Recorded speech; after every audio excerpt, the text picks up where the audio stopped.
Imagine you are standing beside a waterhole in Africa. Zebras are drinking. Giraffes lean toward the water. A rhino stands quietly nearby.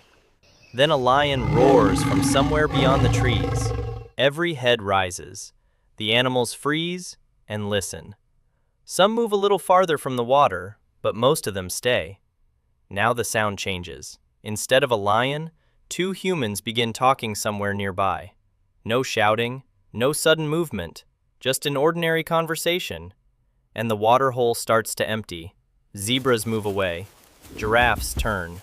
Rhinos leave. Even animals that normally compete with lions decide they would rather be somewhere else. Nothing has appeared. They only heard us. So what does a wild animal think when it sees a human? The obvious answer is that we look like predators, but that is only half the story. Researchers tested this in South Africa's Greater Kruger ecosystem. They placed hidden speakers near waterholes and played different sounds while cameras recorded how animals reacted.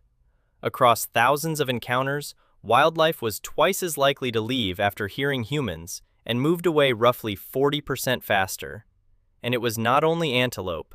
Giraffes, elephants, and rhinos reacted.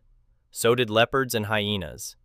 That creates a problem with the simple predator explanation. A zebra has a good reason to treat a lion as a predator. A leopard does not. So why can the same human voice make both of them cautious? Because animals probably do not divide the world into neat categories like predator, prey, and friend. They use patterns. A lion has a pattern. Its smell, shape, movement, and behavior have been part of the African landscape for an enormous amount of time. Humans are much harder to read. We are different from other animals, and the same human shape can mean completely different things. And for a wild animal, uncertainty matters. Leaving something harmless costs a little energy. Staying near something unpredictable can cost much more. So, when an animal is uncertain, caution is the safer strategy. Here is what makes this even stranger.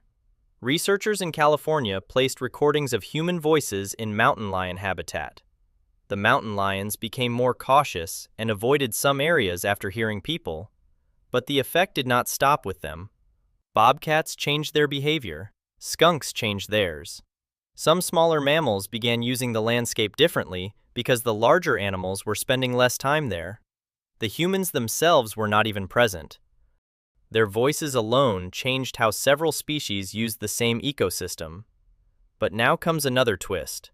Wild animals can also learn that certain humans are relatively predictable. A deer living beside a popular hiking trail may barely react to people walking past. A fox living near houses can become comfortable moving through places filled with human smells and sounds. The animal has not decided humans are harmless.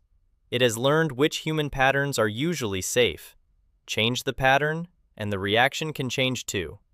A person who suddenly stops, turns toward the animal, or begins moving closer may become much more interesting.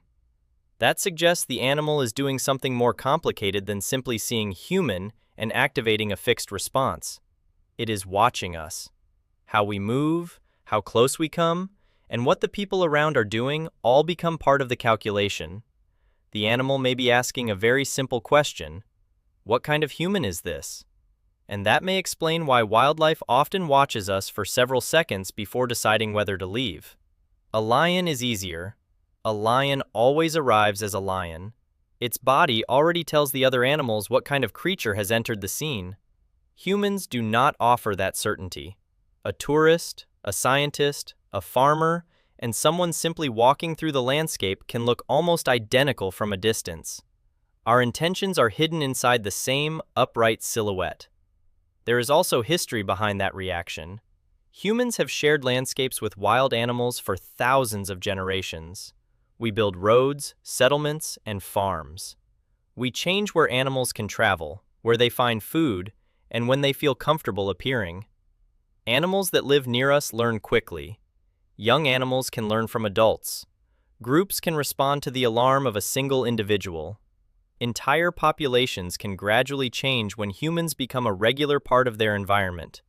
So over time, a human stops being just another large mammal. We become information, sometimes familiar, sometimes harmless, sometimes worth avoiding, which is why asking whether animals think humans are predators may actually be the wrong question. They may not need to decide what we are, they only need to decide what to do when we appear. And for many wild animals, a lion is frightening but understandable. A human is something much harder. The lion follows rules they already know. We keep changing the rules.